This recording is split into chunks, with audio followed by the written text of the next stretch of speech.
কিছু থেকে কিছু হলেই ট্রোলের শিকার হয় যে কোনো ব্যাপারে, মানে ইটস ভেরি ইজি টু জাজ।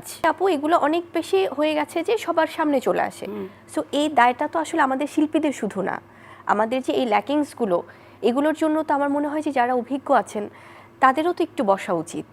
শবনম বুবলির দ্বিতীয় বাচ্চার ইস্যুটা কিন্তু এখান থেকেই উৎপত্তি হয়। এই গাজীপুর স্টেজ শো করার পরে নেট দুনিয়ায় তুমুল আলোচনা শুরু হয়ে যায় শবনম বুবলি নাকি দ্বিতীয়বার মা হতে চলেছে। তো এই নিয়ে তার সাথে যখন মিডিয়ার লোকজন যোগাযোগ করতে গেছে তখন কিন্তু তিনি কোনো সারা শব্দ দেননি, হা বা না কোনো কিছুই বলেননি। তবে মেগাস্টার শাকিব খান নাকি তাপস এই বাচ্চার বাবা আসলে কে, এইটা নিয়ে নেট দুনিয়ায় তুমুল আলোচনা শুরু হয়ে গেছে। তো এই বিষয়ে শবনম বুবলি কিছু কথোপকথন কিন্তু নেট দুনিয়া তোলপাড় করে দিচ্ছে। তো চলুন সেই কথোপকথনগুলো একটু আমরা শুনে আসি। কারণ কখন কি হবে, সময় কোথায় কখন কাকে নিয়ে যাবে এটা আমরা কেউ জানি না। বুবলি কি এখন ভালো আছে? ভালো আছি। এটা কি বুবলির মুখটা বলছে, ভেতরের আত্মাটা কি বলছে বুবলি খুব ভালো সুখী?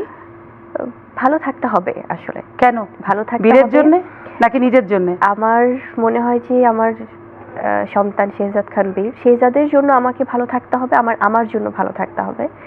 কারণ এটাই লাইফ, এটাই জীবন, জীবনকে এগিয়ে নিয়ে যেতে হবে। এবং হয়তোবা আমি আমার জায়গাটা থেকে যদি বলি আপু, আমি ব্যক্তি জীবন নিয়ে আমি কখনোই আসলে কথা বলি না।